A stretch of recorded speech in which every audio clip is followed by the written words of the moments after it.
안녕하십니까. 오늘은 미국의 전쟁 수행 능력에 대해서 말씀드리겠습니다. 저는 물론 이런 것을 평가할 수 있는 지식도 능력도 없습니다. 그러나 이번 로전이 터지고 나서 이 솔직하고 정직한 주로 이제 미국이죠. 이 군사 전문가들의 의견 이것을 추적하다 보면은 동일한 결론에 도달하게 됩니다.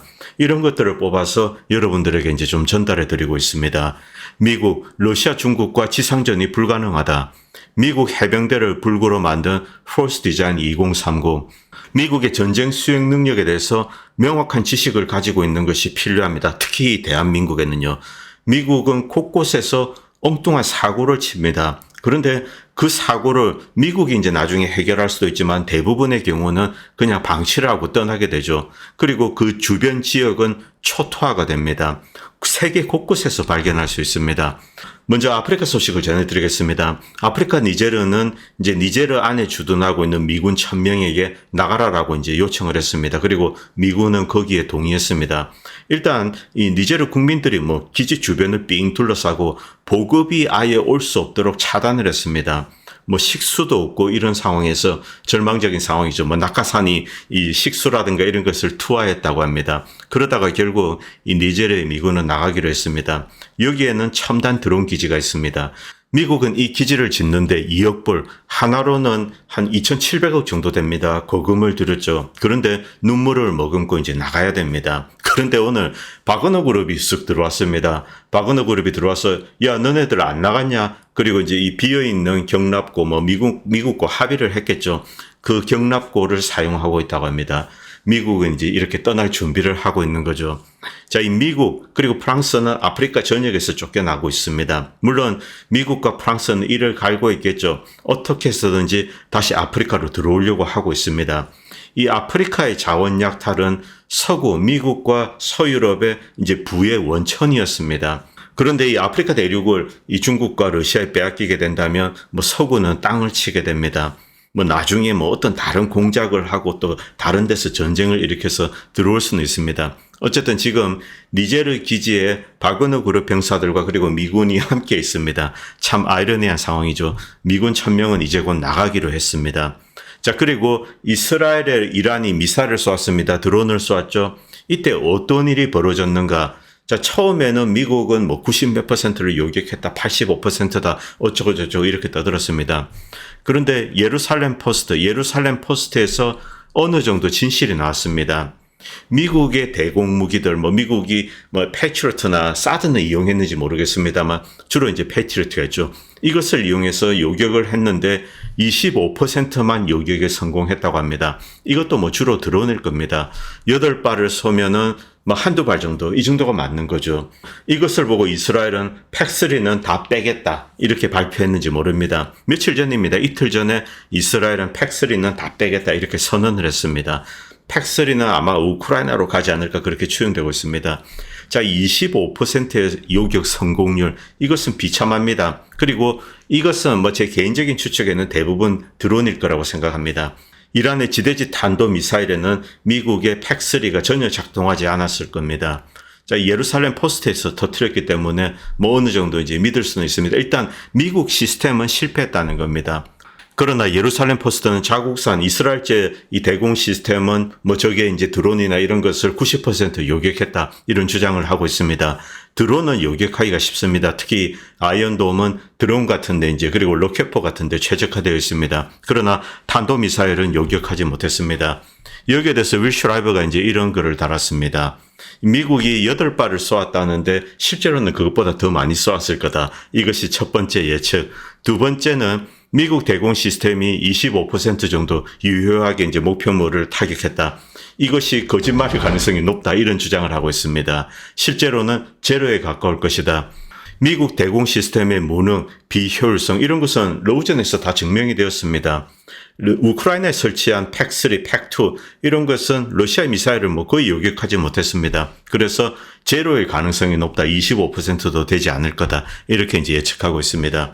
그리고 공격 무기로서 어타컴스와 이스칸데르 M, 러시아제 탄도미사일 이것과 이제 비교를 한 겁니다. 이스칸데르는 동등한 정확도, 더 넓은 범위, 그리고 더 큰 탑재량 및 훨씬 빠른 속도를 가지고 있습니다. 그래서 이제 나토의 대공 시스템 이런 것은 이스칸데르 M을 거의 요격하지 못했습니다. 중요한 것은 나토 대공 방어에 의해서 이스칸데르가 격추된 적이 없다.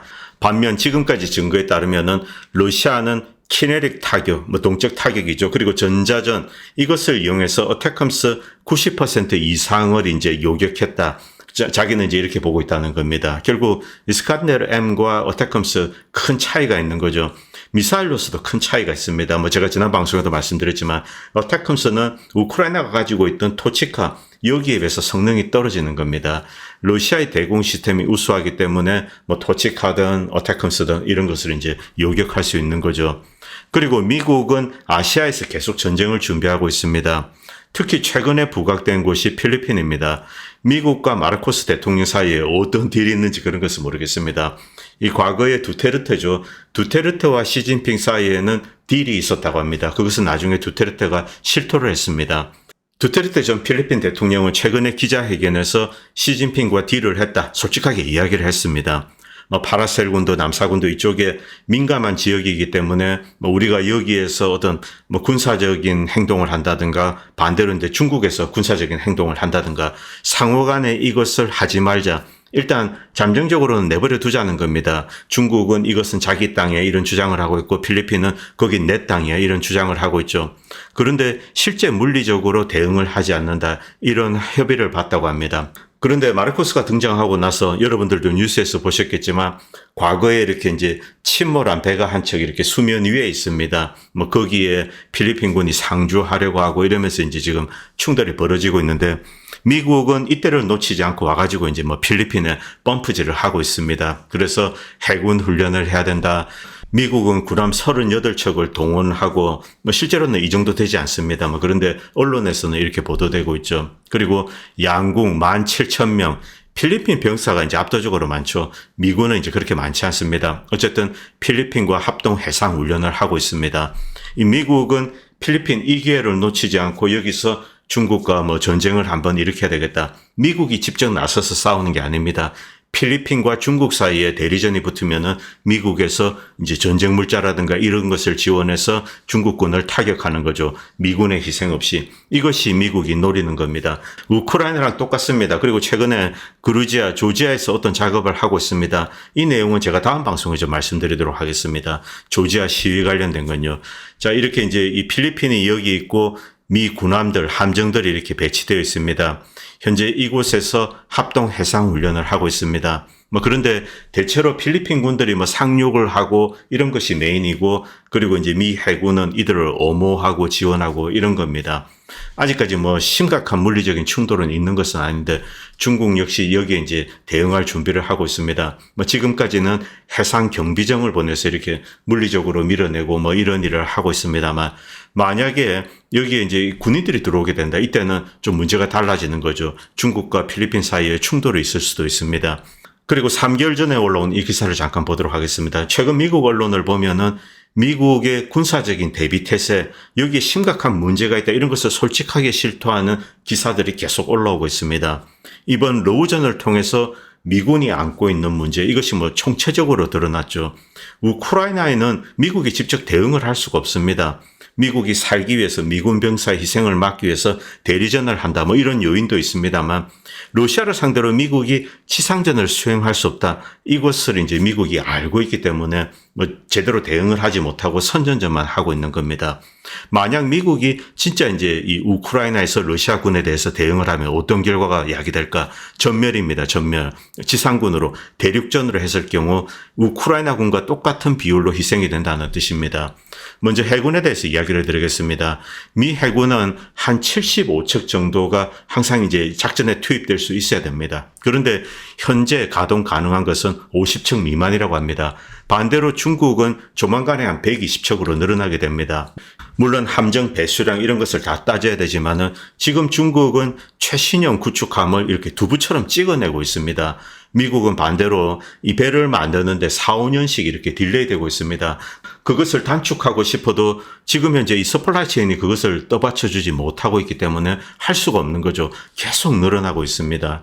자, 이 50척도 되지 않는다고 합니다. 이런 함정으로는 중국 해군을 상대로 싸울 수가 없는 거죠. 일본이라든가 한국, 이들의 도움이 절대적으로 필요합니다. 미국 단독으로 어떤 작전을 수행한다는 것은 현재로서는 불가능 상황이다. 이것을 미국인들도 이제 인식하기 시작했습니다. 이 암체어 워로드가 이런 글을 썼습니다. 잠깐 보도록 하겠습니다. 구글 번역이라서 조금 어색한데 제가 의미를 전달해 드리겠습니다. 지금 우크라이나전은 대륙전입니다. 러시아는 포탄을 비처럼 이렇게 쏟아붓고 있습니다. 그런데 포탄의 주 원재료는 강철하고 화약입니다. 강철이 있고 그 안에 화약이 들어가죠. 러시아는 이제 마구마구 찍어내고 있습니다. 그런데 미국은 여기에 따라가지 못하고 있죠. 그래서 러시아가 쏘는 강철비에 지금 나토 무기들이 이렇게 파묻히고 있는 겁니다. 그런데 암체어 워로드는 여기서 이 러시아의 첨단 제조업, 자, 이 첨단 무기를 생산하는 능력입니다. 이것도 한번 들여다보자는 겁니다. 과연 러시아가 재래식 무기만 많이 만들까? 천만의 말씀이라는 거죠. 첨단 무기도 다량으로 찍어내고 있다는 겁니다. 평범한 시스템으로 생각했던 러시아의 대공 시스템 방공군입니다. 이들은 로우전에서 놀라운 능력을 보이고 있습니다. 미국은 이런 능력을 갖고 있지 않습니다. 러시아의 대공 시스템은 정기적으로 GML, RS 그리고 스톰 섀도우 그리고 이 러시아의 대공 시스템을 노리는 AGM-88 함미사일 이것조차도 요격을 하고 있다는 겁니다. 대공 시스템을 깨야 되는데 그 미사일이 대공 시스템에 요격이 되는 거죠. 그리고 크림반도의 러시아 대공 시스템은 최근에 이제 많은 어태컴스 미사일을 요격하고 있습니다. 터키 슈팅 아주 쉽게 요격하고 있다는 거죠. 이 암체어 워로드나 그리고 이제 윌슈라이브에 따르면은 일단 전자전 그리고 키네릭으로 타격하는 게 이거 합쳐서 어태컴스의 90%를 요격하고 있다. 어태컴스 미사일은 전쟁에서 승리로 이끌 수 있다. 이렇게 이제 미국과 우크라이나가 선전을 했습니다. 그런데 90% 이상이 우수수 떨어지고 있는 거죠. 그런데 여기서 우리가 주목해야 될 것은 러시아의 대공 미사일 생산 능력이라는 겁니다. 지난주 러시아 국방부는 그 주에 1715개의 공중 표적을 격추했다. 이 중에 95%는 드론이다. 이렇게 러시아 국방부가 발표했습니다. 드론의 75%가 소형 무기나 전자전 이런 것으로 이제 요격했다. 이렇게 가정했을 경우 여전히 일주일에 400개 이상의 대공 미사일이 필요하다는 겁니다. 러시아는 400개 이상의 대공 미사일을 매주 쓰고 있다는 거죠.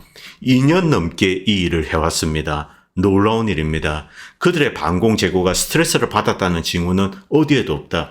이 대공 미사일도 계속 만들어내는 거죠. 미국은 대공 미사일 만들 때 한 발에 10만 불이다, 20만 불이다 이렇게 찍어내는데 러시아는 아니야 그거 한 3만 불이면 돼. 이런 식으로 펑펑펑 찍어내고 있는 거죠. 자, 이 첨단 무기, 대공 시스템, 정밀 유도 무기는 결코 간단하게 만들 수 있는 것이 아니다. 반대로 서방은 현대적인 미사일이 부족해서 구닥다리 1960년대 호크 그리고 사파라입니까? 시스페로 이런 발사대를 가지고 오고 여기에다 이제 구형 미사일 1960년대 미사일을 넣고 이렇게 지금 대응을 하고 있습니다. 필사적이죠. 유도 미사일 만드는 것은 결코 간단하지 않다. 매우 복잡하고 엄격한 허용 오차에 맞춰서 정교한 제조를 해야 된다. 그런데 러시아는 매주 400개 이상 쓸 정도로 이렇게 계속 만들어내고 있고 서구는 허덕이고 있다는 겁니다. 턱없이 허덕이고 있죠. 러시아는 핵무기를 가지고 있는 주유소다 이렇게 서구가 놀리죠. 결코 그게 아니라는 거죠. 첨단 무기를 대량으로 찍어내고 있다. 과거의 그 어떤 전쟁보다 더 많은 공중 표적을 상대해야 됩니다. 드론이죠. 드론의 시대입니다. 그런데 부크, 판지르, 토르 이런 것을 이용해서 계속 떨어뜨리고 있는 거죠. 러시아는 첨단 무기도 다량으로 생산하고 있다. 미국은 이 러시아를 상대로 전쟁을 수행할 수 없다는 겁니다. 만약에 미 지상군이 들어가게 된다. 우크라이나군과 똑같은 꼴을 당하게 된다는 뜻이죠. 여기서 미국의 지상전 능력을 좀 돌아보도록 하겠습니다. 도대체 어떤 이유로 미국의 지상군이 이렇게 약화되었는가? 단순히 대공 시스템이 부족하다. 그리고 정밀 유도 미사일, 공격용 미사일 이런 것이 러시아에 비해서 턱없이 부족하다. 이런 것뿐만이 아니라는 거죠. 원래 미국은 이라크전 그리고 아프가니스탄전 지상전으로 이렇게 단련되어 있습니다. 여기에 가장 핵심적인 부대가 미 해병대입니다. 말이 좋아 해병대지 그동안 이제 과거 전쟁을 돌아보면은 바다에서 상륙하고 이런 거 안 했습니다. 육군처럼 들어가는 겁니다. 미국의 해병대는 먼저 들어가서 점령하고 적들을 밀어내고 그 다음에 장악을 하는 겁니다. 이런 역할을 했죠.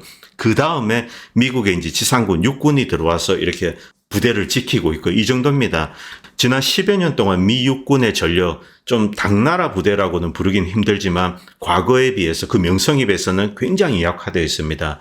첫 번째로 훈련을 많이 하지 않습니다. 그리고 로테이션이 작고 그리고 행정 일을 많이 합니다. 또 육군이 엉뚱하게 로지스틱스 관련된 일을 많이 하고 있습니다. 그렇기 때문에 지금 미국의 육군은 어디 가서 원정전을 수행할 수 있는 그럴 전투력을 가지고 있지 않습니다. 어디 짱 박혀 있는 거죠. 미국에 있다든가 아니면은 뭐 주한미군 그리고 독일에 일부 있고 그런데 아주 소규모의 병력입니다. 미국 육군의 전투 능력은 아주 낮다라고 볼 수 있습니다. 반대로 해병대와 그리고 공수부대 이들의 전투 능력은 뭐 자타가 공인했습니다.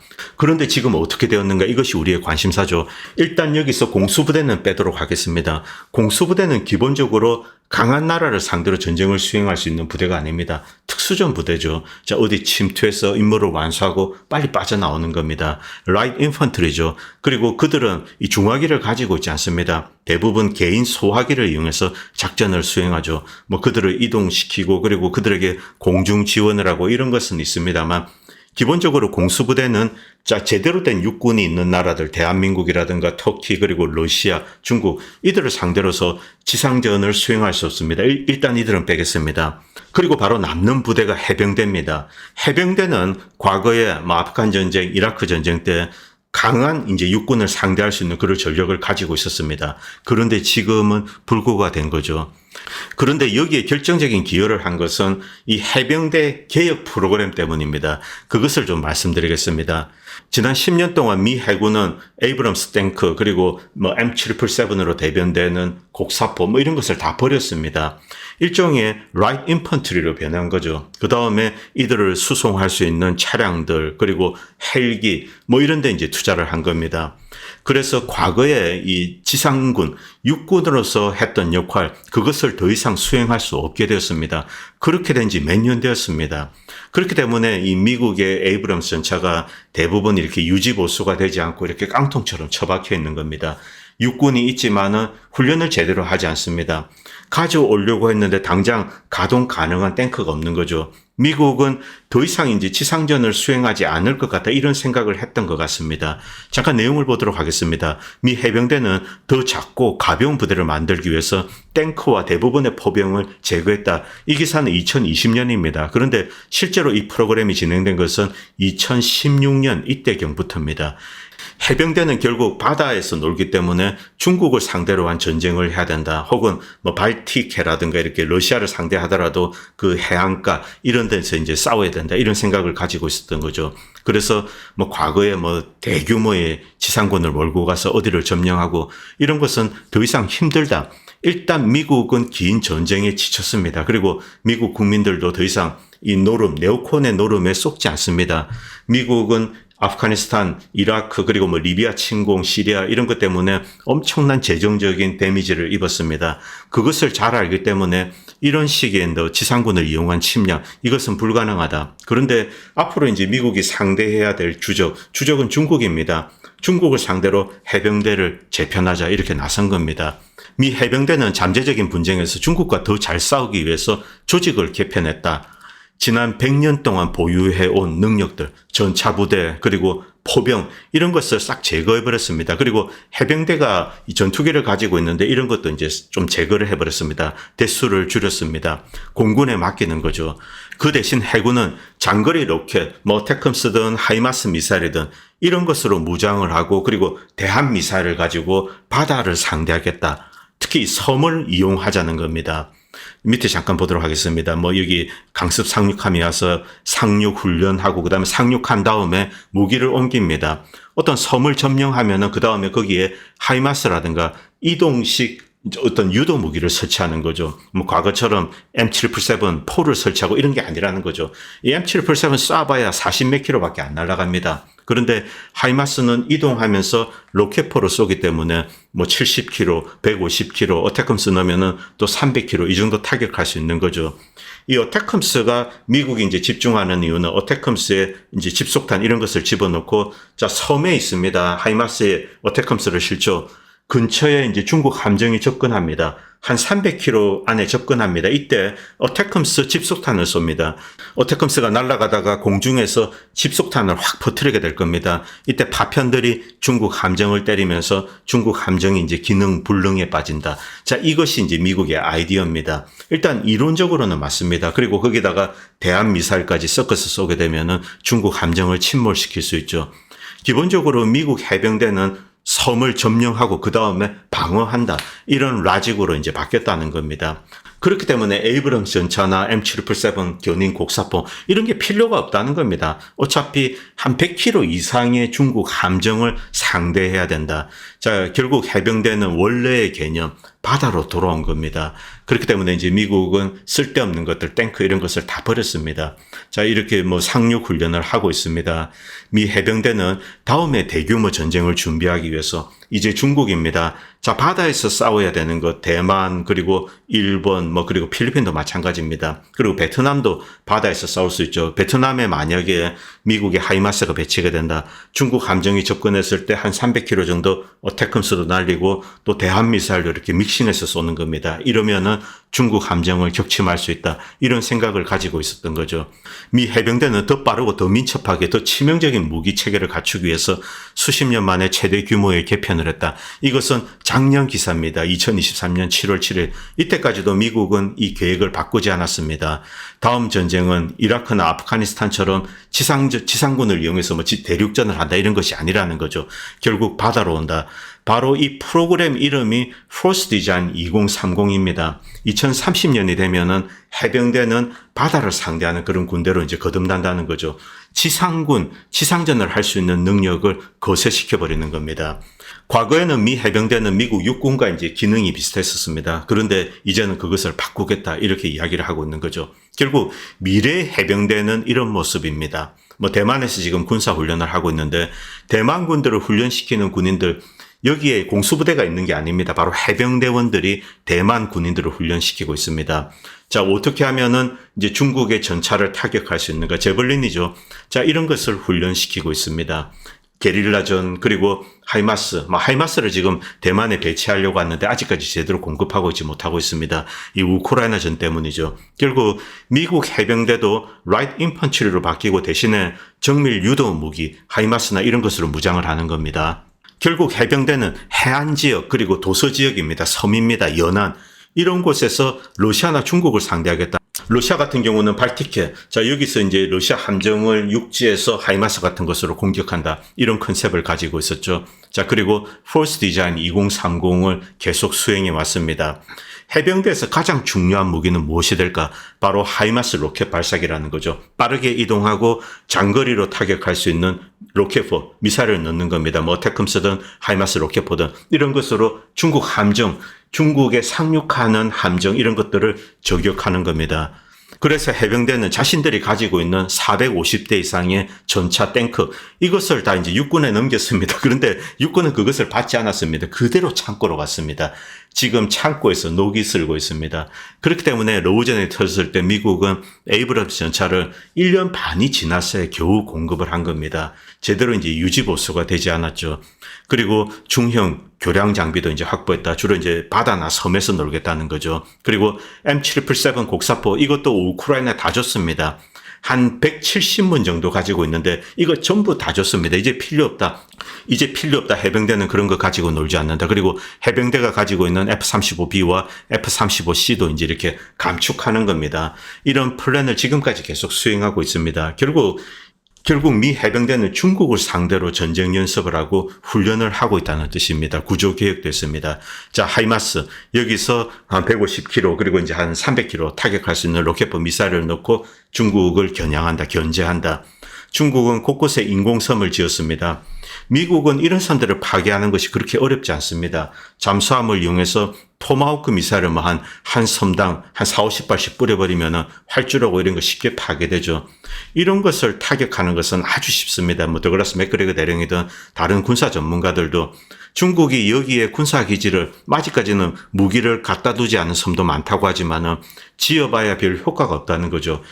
미국이 결심하면 이런 인공섬들은 쉽게 파괴하고 기능 불능에 빠뜨릴 수 있다는 거죠. 그리고 이제 상륙전을 벌이겠죠. 미국은 이런 컨셉을 가지고 있습니다. 그렇기 때문에 에이브러스, 자, 뭐 이딴 건 필요 없습니다. 그리고 이동할 때 장비, 그리고 뭐 이 도서 지역에서 운영할 때 뭐 작전용, 뭐 장갑차라고 해야 될까요? 빠르게 이동할 수 있는 이동 수단들, 그리고 뭐 타격 미사일로 무장한 느메시스 로봇 차량, 이게 뭔지는 모르겠습니다. 하이마스, 이런 것이 주력이 될 것 같습니다. 그리고 해병대는 세계 해병 연안연대, 결국 연안전이라는 거죠. 결국 해병대가 수행해야 될 전투는 연안 전투라는 거죠. 이 컨셉으로 다 바꾸는 겁니다. 거기에 맞는 무기를 집어넣고. 자, 그런데 여기에는 심각한 문제가 있습니다. 지상 전력. 자, 이 해병대는 원정을 가서 전투를 할 수 있습니다. 그런데 미국은 전 세계에서 이제 주요한 전쟁에 다 참가를 했습니다. 직접 일으킨 게 대부분이고, 혹은 다른 곳에 터졌을 때 지원군으로 갔죠. 이때 지상군 역할을 수행했던 곳이 바로 해병대입니다. 미 육군은 그런 훈련을 하지 않았습니다. 그리고 해병대와 육군에는 큰 차이점이 있습니다. 해병대의 가장 중요한 것은 로지스틱스입니다. 병참이죠. 자, 해병대는 어쨌든 원정을 가서 미국을 벗어나서 아시아나 유럽에 가서 전쟁을 수행하는 바로 그런 부대입니다. 그런데 미 육군은 그냥 미국 영토 내에서 아니면 이제 주한 미군처럼 어디에 짱 박혀서 이런 데 잠시 와 있을 뿐입니다. 결국 미국 육군은 그러한 로지스틱스 병참 역량을 갖고 있지 않습니다. 병참 역량을 가진 집단이 해병대인데, 해병대가 이제 다른 곳에 가서 지상 전투를 할 수 있는 능력이 거세된 부대다. 지금 이게 미국 해병대의 모습이라는 거죠. 이 칼럼의 저자도 이 부분을 지적하고 있습니다. 탱크 부족하고, 그리고 공격용 헬리콥터 편대, 아파치도 이 해병대도 좀 있었다고 합니다. 이런 것을 이제 상실한 겁니다. 지금 해병대는 강한 군대에 맞서 싸울 수 있는 그런 전투 능력을 갖고 있지 않다는 거죠. 육군은 그런 능력이 거세되어 있습니다. 자, 전체적으로 봤을 때 미국의 지상전 수행 능력이 급감했습니다. 가장 잘 수행할 수 있는 해병대의 지상전 수행 능력을 지난 몇 년 동안 거세해버렸습니다. 그렇기 때문에 미국은 우크라이나나 이런 데 와서 지상전을 수행을 할 수가 없는 거죠. 자, 그런데 과연 연안 전투도 잘 수행할 수 있는가? 이것도 이제 말이 안 된다는 겁니다. 잠깐 보도록 하겠습니다. 미국이 엄청난 돈을 들여서 이제 만든 연안 전투함 리토럴이죠. 대실패로 끝났습니다. 대실패입니다. 결국 어떻게 되었습니까? 이 프로그램 폐기되었습니다. 그리고 구닥다리 제대로 굴러가지도 않는 이런 배를 팔기 위해서 지금 노력하고 있습니다. 뭐 필리핀에 살래, 대만에 살래, 대만에서는 싫어, 나 그거 안 살래 이러고 딱 잘라버렸습니다. 연안에서 전투를 한다. 그리고 이들이 해병대와 힘을 합쳐서 중국의 함정을 밀어낸다. 이것이 미국의 컨셉이었는데 기본적으로 연안 전투 능력이 상실되었습니다. 지금 미국의 주력 전함은 알레이버급 구축함입니다. 1970년, 80년대 만들어졌습니다. 그리고 중국의 최신형 구축함에 비해서 이 공격 능력, 방어 능력 이런 것이 월등히 부족합니다. 일단 스펙상으로 그렇습니다. 그리고 이런 약점이 어디서 드러났습니까? 바로 이 후티를 상대로 아덴만에서 드러났습니다. 대실패로 끝난 이 연안 전투함, 그리고 주말트 망작이죠. 미국의 국방 예산을 완전히 말아먹은 F-35와 함께 이 말아먹은 대표적인 이제 망작입니다. 그런데 금액상으로는 주말트보다 이 리토럴 연안 전투함에서 더 큰 손실을 입었다고 합니다. 정말 이 형편없는 전함이라고 합니다. 이 전함은 아주 이제 값싼 프리기함, 이것에 미치지 못하는 그런 이제 작전 능력, 전투 능력을 가지고 있다고 합니다. 여기에 이제 엄청난 돈을 퍼본 거죠. 도대체 왜 이런 바보 같은 짓을 했을까? 여기에 또 다른 문제가 등장했습니다. 바로 이 미국이 뭐 중국 함정이나 지금 우크라이나에서 러시아군을 때리기 위해서 사용하고 있는 하이마스, 어태컴스 미사일. 지금 어떻게 되었습니까? 러시아의 전자전 능력 그리고 대공 시스템에 의해서 줄줄이 요격되고 있습니다. 자, 이 섬에 있으면서 짱 박혀서 해병대들이 하이마스를 이렇게 쏘는데 중국 함정 기본적으로 뭐 지상에 있는 대공 시스템 못지않은 그런 대공 방어 능력을 갖고 있을 겁니다. 그럼 날라오는 거 툭툭 떨어뜨리면 그 다음에 중국은 여기에다가 이제 크루즈 미사일 쏘는 거고 하이마스 터지고 뭐 이런 꼴을 당하는 거죠. 결국 이렇기 때문에 미국이 원래 계획했던 연안 전투 능력 이것도 지금 무너지고 있다는 거죠.